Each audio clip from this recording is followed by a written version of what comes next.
So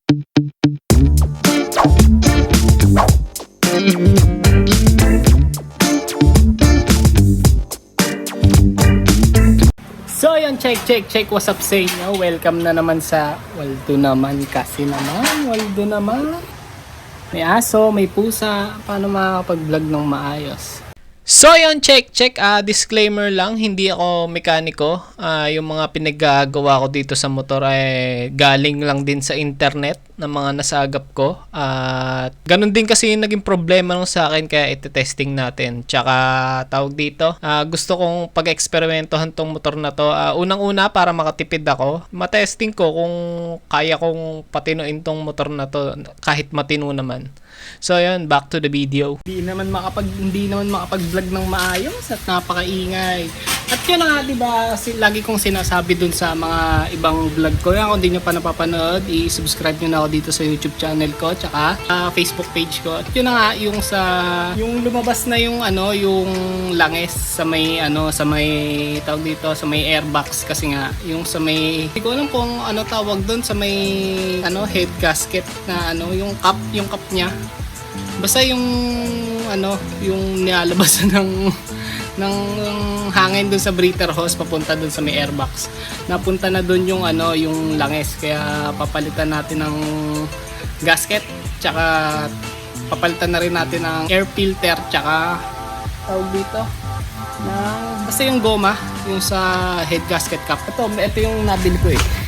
Hindi ko lang alam kung tama to. Tsaka yung sinasabi nilang tawag dito, yung sinasabi nilang kaya lumalabas dun sa breather hose yung langis, kasi nga dahil dito itong ayan, makikita nyo, ayan, dahil dyan, ito yung nasa head gasket cap eh. Basta nabili ko lang dito dyan sa may Ace. Ito lang din sa amin malapit. Ano ba tawag dito? 1LB. Ano ba tawag dito? Gasket breather cover. Yun yung sa gasket breather cover. Ito yun. Ito yung sanhi nun, kaya lumalabas dun sa airbox yung langis. Tsaka ito, bumili na rin ako para sabay-sabay na filter. Ayan.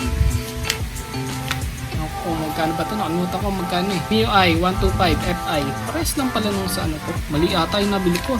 Okay, parang parehas lang naman. Tsaka ito. Kasi matagal na rin eh. Kasi nakita ko parang may lumulusot na rin na langis. Ayun, basta yan. Makikita nyo. Yung mga pinapalitan ko naman dito, yung kaya ko lang. Pero kunwari yung mga tune up, baka masira ko pa yung motor eh. So ayun, at kakalasin ko muna. Alam nyo na yan. Let's go!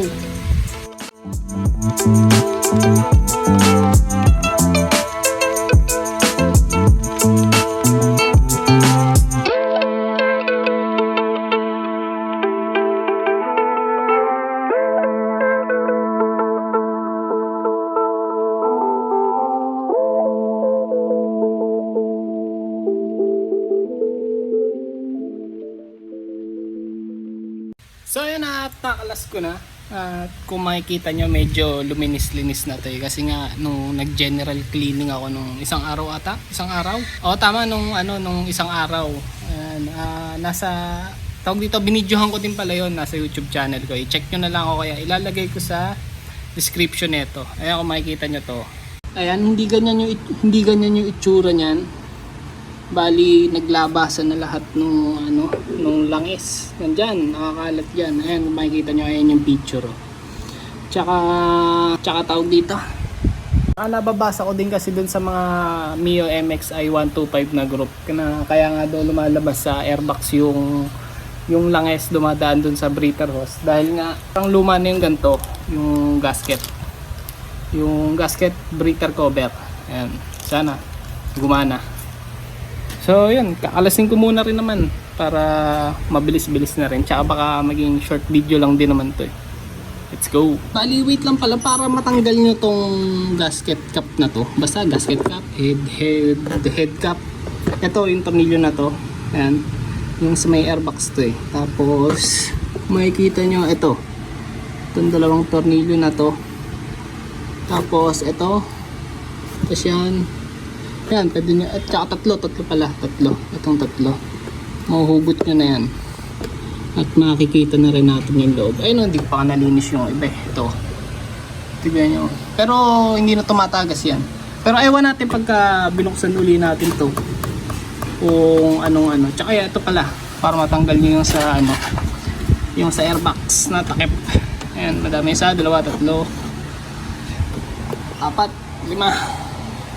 6 na tornilyo. So yun, kalasan tayo muna. Tsaka ito yung hose. Madali na yan. Ano nyo lang naman yung clamp. So, pwede nyo lang hugutin. So yun, kalas muna ako. Let's go.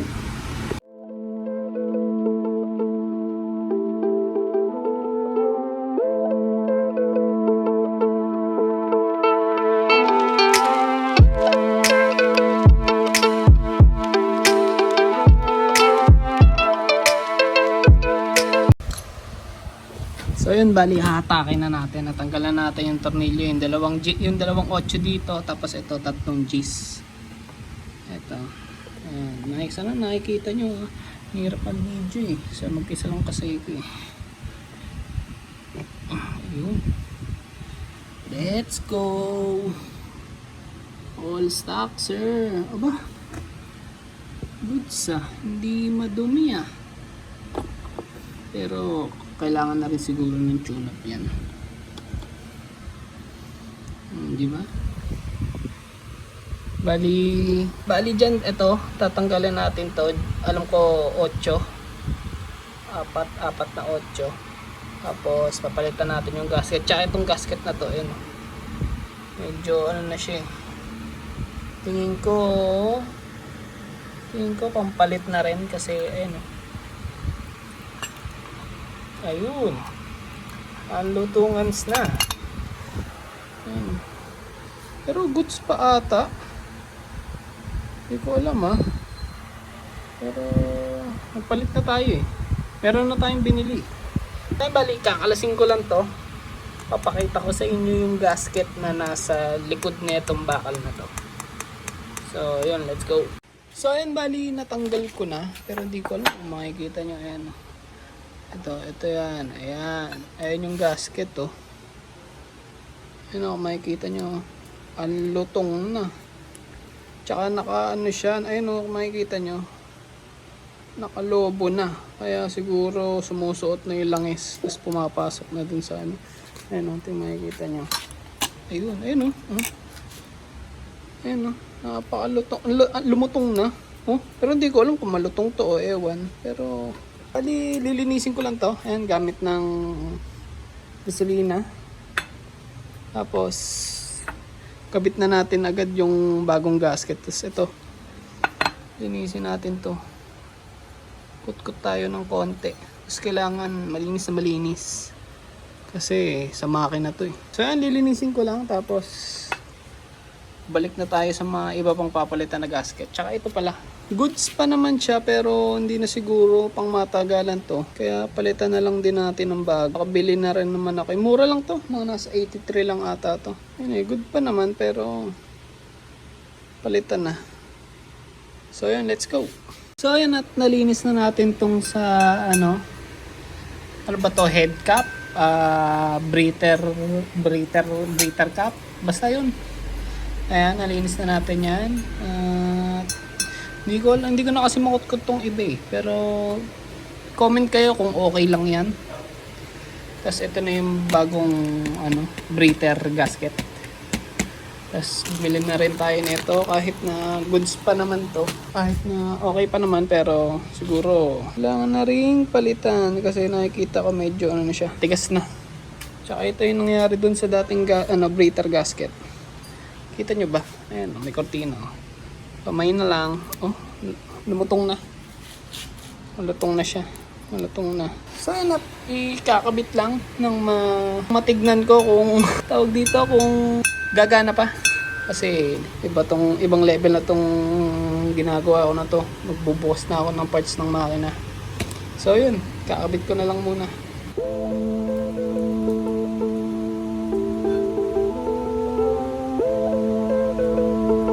Makikita nyo, ayan, ito yun, tatapat nyo lang ito lang ganyan tapos tapat nyo lang Paano ba? Paano nga ba ulit? Nakalimutan ko. Wala ka. Pag ganito pala. Ganyan. Ayan. Ayan. Ayan lang. Tapos kakabit nyo ng tornilyo. Let's go.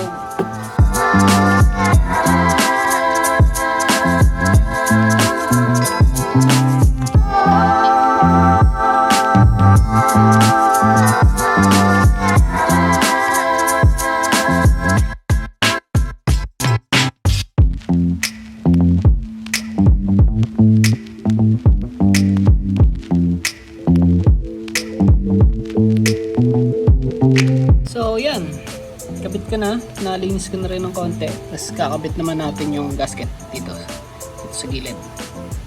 Let's go. Hindi ko alam kung gagamit pa ba ng mga ano dito, kasi rubber gasket naman siya eh. Hindi na siguro gagamit ng mga parang pandikit ganun. Mas maganda yung fitting siguro nito kasi bago.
Yan, bali mukhang goods naman yung banat natin dito sa ginawa natin dito sa may head cap na to, kasi hindi ko na video nung una eh.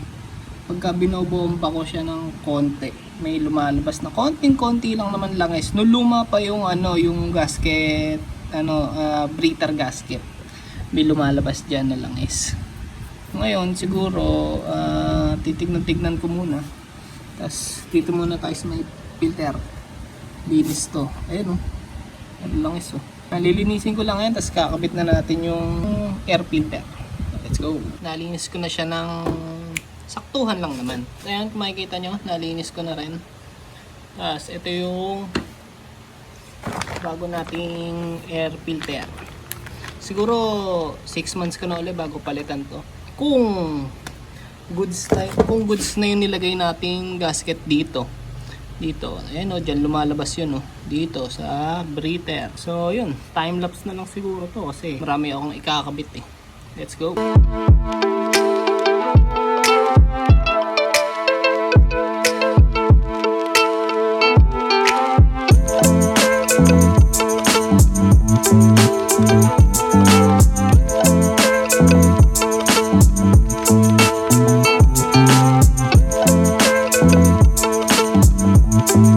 Siguro hanggang dito na lang tong video na to. Sana nakatulong sa inyo. Follow nyo ako sa Facebook page ko na IJL Vlogs para i-update ko doon kung wala ba talagang napupunta ng langis sa airbox, kasi nga pinalitan ko na ng breather gasket. Naway walang masira sa pinalitan ko kasi hindi ko alam kung basic yon na nakayang gawin ng hindi mekaniko, kasi hindi naman ako mekaniko eh. Tsaka bandang makina na yun, kaya noon na nagdadalawang isip din ako na gawin yon kasi nga bandang makina na eh. Ako sa mga kaha-kaha lang naman, may mga ikakabit na ganito sa labas, hindi tungkol sa makina yung mga kaya kong gawin. So yun, sana ako nakatulong tong video na to. Like, comment, share, and subscribe, kasi follow nyo ako dyan sa Facebook page ko, IJL Vlogs, na dyan sa may description. And peace, I'm out. Let's go.